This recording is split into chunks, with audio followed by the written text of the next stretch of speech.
There's a message in the way a person treats you. The trick is to listen. Listen carefully today on our space. Our first op failed to listen to their gut instincts. Cheating story. Hello, all. I wanted to share my story about my ex cheating on me. It kind of has a wholesome end to it. This was a tough one for a while to deal with, but time healed the wounds from it. Essentially, things felt like it was a happily ever after before she had to go away for a work trip and ended up with her ex. I will post the full story here too because it's good for me even still to get this off my chest even though a few years have passed now. So I, male 24 at the time, met my ex-girlfriend, female 25 at the time, at a bar one night when we were out and about with groups of her friends. Her and I hit it right off and exchanged numbers before long, were texting regularly and an item not long after that. I had dated a fair bit before her, but we really clicked. I actually had the feeling of the one for the first time ever. We had a ton in common, got along famously and had similar goals in life, and just really enjoyed each other's company. For her, she had dated a fair bit before me too. When we got to the talks of exes and there was one that kept coming up. Let's call him Ethan. She talked about how she thought he was the one before, but he was a dick to her, left her a couple of times, and was well liked by her family and friends. I could tell she had an infatuation with him as she mentioned moving on, but he would always weasel his way back in. She assured me, though, that he was gone for good and she had long blocked him everywhere. That gave me a sigh of relief, but deep down, I just had a feeling. Fast forward 9 months. Things are going really well. And we are now looking at getting our first apartment together. We are zeroing in on a couple of places and are getting ready to make offers. I already had my own place, and she was still with her parents. But was practically living at my place at this point. We just wanted to get more space in a place that was truly ours. One day, she comes home from work and says, "That his thing happened. Remember my ex Ethan? He got hired in the sales department of my company." My stomach dropped when I heard that. She worked in the operations department of her company, and I knew that they worked closely with sales for projects. She had started working there a few months prior, and I would like to think it was completely by chance, but you never know. I asked her if this was going to be a problem. She said, no. She would be avoiding him, but felt that time has passed and they could be professional together. I did not have a good feeling about it, but she assured me it would be no issue. And if there was, she would look to move. This is when things started to change. At first, it was small things. She would not want to meet for lunches often. I used to hear from her throughout the day, and then it became an odd text here and there during the workdays. But outside of work, everything was fine. We were still getting along. I didn't notice her more preoccupied with her phone. I never checked it or anything like that. And she was still coming and going at regular times. She just kept saying it was getting busy at work when I pressed her about not engaging as much during the day. Fair point. Then the big one came. She came home and told me the company was flying her team alongside sales and marketing to their head office for a few days for specialized systems training. I asked if everyone on all teams was going, and she said, yes. I knew right then, subconsciously, that it was over. I was trying to play it cool, but inside, I knew something might happen here. I still gave it the benefit of the doubt, but I told her I was concerned about her and him together away. She assured me nothing was coming out of it. She had barely spoken with him, and it would be fine. Come the day of the trip, I drove her to the airport. It wasn't a long flight, but she texted me when she landed, and we had a Skype call from her hotel room. She said she's going to dinner and for some drinks with the team later, and then we would talk again before her day started. That was the last time I spoke with her for the entire trip. She texted me when she got to the restaurant. Then it was radio silence for 3 whole days. I texted her asking how it was going. Nothing. I tried calling and got her voicemail. I just said I wanted to see how it was going. Nothing. She texted me once more after 2 days that she was fine and just swamped. Tired when she finished up and would call me before she left. She didn't come the day of her return home. I texted her saying if she wants him to pick her up in the airport, she needs to let me know. Otherwise, I won't be there. I was so pissed at this point. I get things come up, and you were busy, but I just felt like something was going on deep down. I never heard from her. I finally texted her that I was going to be at my place, and it would be nice to see her when she gets back.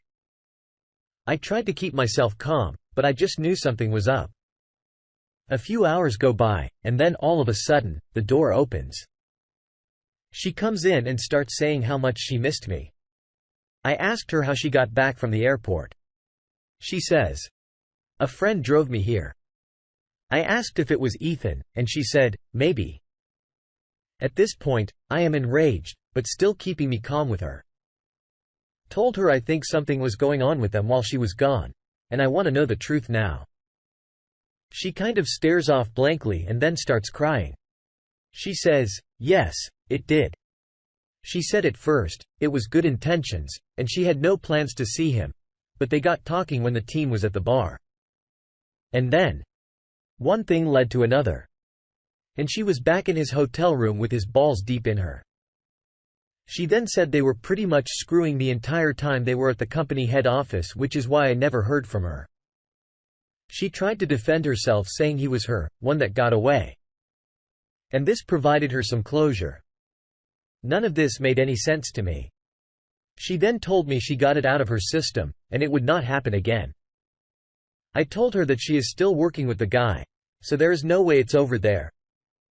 I told her it's over for us though, and she had 24 hours to get her crap out of my place. She begged and pleaded to stay, but I wouldn't have. She eventually left, and within a month, was dating her ex again officially. No surprise there. They actually seemed to make it work and got married not long after too. Good for them. Happy ending, I suppose. It messed with me for a long time, and I had a hard time trusting people again. Eventually, I moved on too, and it was all for the best. Sorry if it's long. I like to write and can get carried away. Our first reaction comes from Crazy Shades, 62. Great job trusting your instincts and not putting up their BS. Who's Got Ammo says reason number 3789 or whatever as to why you never take a cheater back.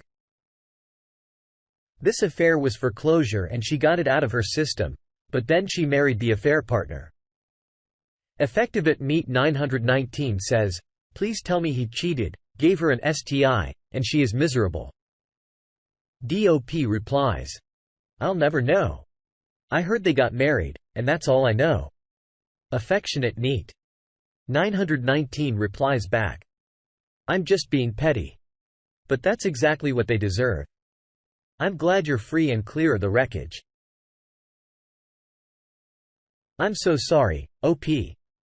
Thank you so much for sharing this with us. It's super hard to always trust our initial gut feeling. We want to believe that the person we love won't do anything to hurt us. It seems like she had been sneaking around on you behind your back for quite some time. I feel as though the surprise at the fact that her ex got a job at the same place she worked was fake. I don't think she was surprised at all. In fact, she probably told him to get a job there. Quite often in cases like this, the ex or the one that got away often strings the other person along for some ego boost. They don't like to see their exes move on. Because of this, I don't think they were ever out of contact. I'm so sorry she deceived you. I'm wishing you all the best. Do you think OP remained in contact with our ex? If you have a similar story, let us know in the comments below. And our next OP is being tested by a happy couple of narcissists. Ex-husband and affair partner getting married. 14 years ended my marriage and into what I thought had been one of our happiest years. Husband had an emotional affair with a married woman. They were belay partners during the day while I was working, going to school, or caring for our 2 children. Just 3 weeks into knowing one another, they left their spouses and started a life together. But not after speaking so many lies about the state of our marriage. That we were just roommates. I wasn't supportive. Our marriage had been dead. All lies. We divorced just 3 months later, a week after our 15th anniversary. Now 3 years later, they are engaged. I have had a lot of therapy and struggled with severe depression during this time period, but have worked very hard to make sure my kids are having a wonderful life, to the extent that I have made pains not to speak poorly about the ex and the girlfriend in front of them. They deserve to be able to feel like they can love those two without somehow feeling like they are betraying me. Well, now they absolutely love her and have a fully formed family. Their engagement has suddenly put legitimacy around how they started their relationship with others, as though what they did to create their relationship was somehow okay because they ended up together. It makes me feel like a throwaway human, easily replaceable. It's as though my pain is no longer valid because they were meant to be. It's hitting me really hard. And quite frankly, I have so many feelings about this being unfair. What do they get the happy ending in the family that I once had? But did they get to be the affair exception to the rule and not only staying together, but thrive? And why the hell do I still feel this level of pain 3 years later? I feel as though I'm the only one being punished here. And for something I didn't do. Anyone else but in a similar circumstance? These are all natural feelings to have op. And I'm sorry you feel this way. You're grieving the life you had envisioned for yourself, and grief is different for everyone. It's not a linear process. Your ex was toxic. He cheated on you. He disrespected you, betrayed you, broke your trust, and now you are free to let him go. You do not have to put up with it anymore. Let someone else deal with his lies and the pain. Let's see what op has to say next. Update. In September of last year, Fair partner seemed like an abusive wreck and asked to come to my place to talk. I had been keeping my business from her, but she is the person with heavy involvement in my kids' lives. If she was experiencing something difficult enough that she'd come to me, if all people, I should at least listen. Such an idiotic mistake. She told me that my ex-husband had been gaslighting her, that he had promised her children and immediately gone back on that once engaged, and she wanted to leave but was torn about the impact on the kids. I told her that it's her decision, but if she leaves again to not come back. The last time she left was devastating to my kids. She also expressed that her parents keep trying to get her to leave because they worried about her mental safety, thinking my ex is a narcissist. He is, and no, he isn't safe. But up to that point, she seemed to be the same. She went on about all the love bombing and apologizing for her part in my pain. Apparently, getting to that point made her realize what I had experienced and that I wasn't the villain he had portrayed me to be. She ended up leaving my ex and moving to Florida. She messages me a lot at first for support. She talked about the crazy things he was saying and doing to try to get her back. All while he had already started a new relationship immediately. She was grateful to have someone who understood what it was like to have been in a complex, emotionally abusive relationship style like his. We weren't friends. I'll say that. It was more like a support group style of chat. Once she settled in and started dating, she checked in about once a month. I last heard from her in mid-April. She and her boyfriend had broken up. My ex had also broken up with a new woman who he had already introduced the kids to, and he had been sending her messages again.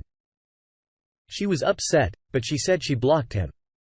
Then late May, I received a message from her that earlier in the month, after transformative time apart, she and my ex had secretly gotten married. The kids were being told about at the same time I was, and she was driving to Colorado to move in the next day. On the kid pickup day, I asked if we could talk. Obviously, what's done is done. But I wanted to tell them that I worry about them doing this cycle of leaving again to the kids and to talk about our parenting schedule. When she left, I agreed to a temporary schedule where I had the kids more often while my ex figured out some things. The ex then called me controlling for making him go back to our legal schedule and said, deep breath, that the reasons they didn't work out the first time was because I made it hard for them. And if I don't want the kids to experience something like her leaving again, then I shouldn't make it hard for them this time. She then chimed in that I simply don't want him to be happy and never have. That all she said when she left was just words out of place of sadness and needing support, but she didn't mean them. She was basically using my own trauma and experience in my divorce and twisting it to make me sympathetic to her and use me for support, which makes no sense to me. Why try to keep contact with me like this if you weren't experiencing these things? I lost my crap. Yelled and screamed like a crazy person. I've never done that before. I was furious that they would blame all of their difficulties in a relationship. They came out of both of them cheating on their spouses on me, not making it easier for them, and also putting their future success on my shoulders. My ex has always put everything that makes his life difficult to run him as being my fault, always, and that was part of his abuse. It still hits me in a hard way and he knows it.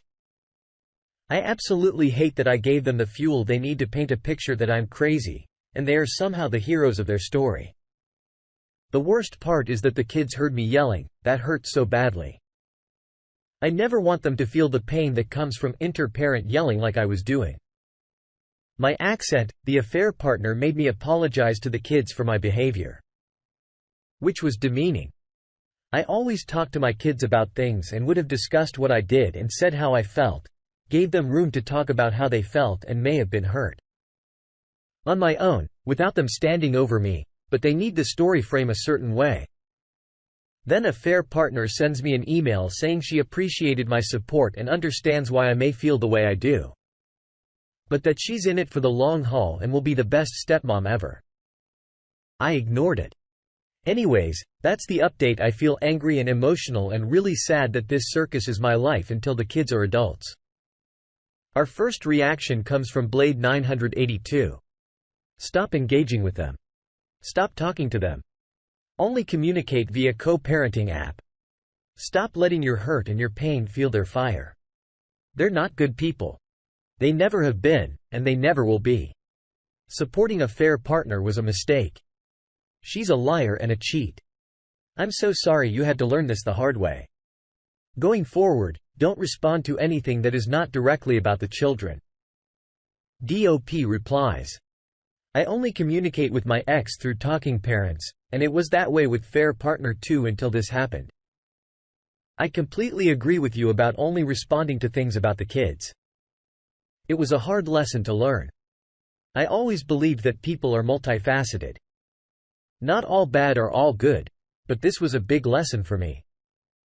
Raging Chump chimes in, everyone thinks they are special. Their cheater, their situation, their ability to deal with disordered people, their moral correctness in choosing to work the cheater, affair partner, everyone else's opinions, no one cares about you, but you. If you are extremely lucky, maybe some family members or one or two friends. The only people we should put in front of ourselves consistently is our kids, and those few people from time to time. I just don't understand the hubris of people who come to this sub and other support sites and read the posts for all types of people who get treated like garbage at every available opportunity by cheaters and affair partners, but still think, oh, not me. I'm different. No. No, you aren't. My husband's affair partner was fully integrated into my 3-year-old's life the minute I told him to get the F out. 5 years later, she is still there. Now living there. The idea that I would speak to much less support that female in any way is hysterical. Can you try to engage with people who are 100% in denial of reality? Why would you? I'm not trying to beat up on you. More for others reading this. You aren't special when it comes to what cheaters and affair partners will do. Think you are. Prepare for more pain and drama. Remote Way 4813 adds their opinion. Same story with my friend. They got engaged weeks after the divorce. Affair had been going on for a year. Her family was on board 100%, gave them some legitimacy. Married within 8 months. She was then 6 months pregnant. Nearly destroyed my friend and his family, all sorts of stupid stories about them. He just kept soldiering on. The affair partner cleaned out her bank accounts and disappeared a week before his baby girl was born. After that, her life went totally downhill. Her family took in the baby, and she ended her life 2 years after the divorce on what would have been my friend's 11th wedding anniversary. She tried to get in contact with him that night, didn't know what was said. She had been a wonderful person until her affair. I bumped into her a week before she died. Now I'm loyal to my friends 100%. But when we talked, I saw firsthand what cheating does to a person. All she wanted to do was talk about her life before her divorce, not about her child or her future. She had to try to get back into his life, but he wasn't having any of it, as was his right. Moved on eventually and is happily married with 2 boys now. He puts flowers on her grave on her birthday. He says it's the least he can do, but he has never forgiven her. You're suffering from being gaslit. They are saying and doing something that's making you doubt your emotions, wisdom, memories, or sanity. They're putting all the blame on you and telling you that you're overreacting, oversensitive, or making things up. They're doing this to make you doubt your perceptions and feelings and stay in charge of the situation. In other words, they're putting you down to make themselves feel better, as what people do when they feel wronged, pressured, unhappy, or angry. They look for others' mistakes, shortcomings, and weaknesses, and use them to their advantage. Obviously, they have their issues. They both left their previous partners, and they left each other. You're clearly miserable and have to make others around them miserable. Don't buy into this. Take back your power and remember who you are. Have you ever been gaslit? What happened? And what did you do to stop it and gain your confidence back? Let us know in the comments below. Thank you for joining us today on our space.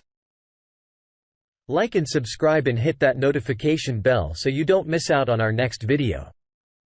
Also, please let us know what you thought of today's content in the comments below. Until next time.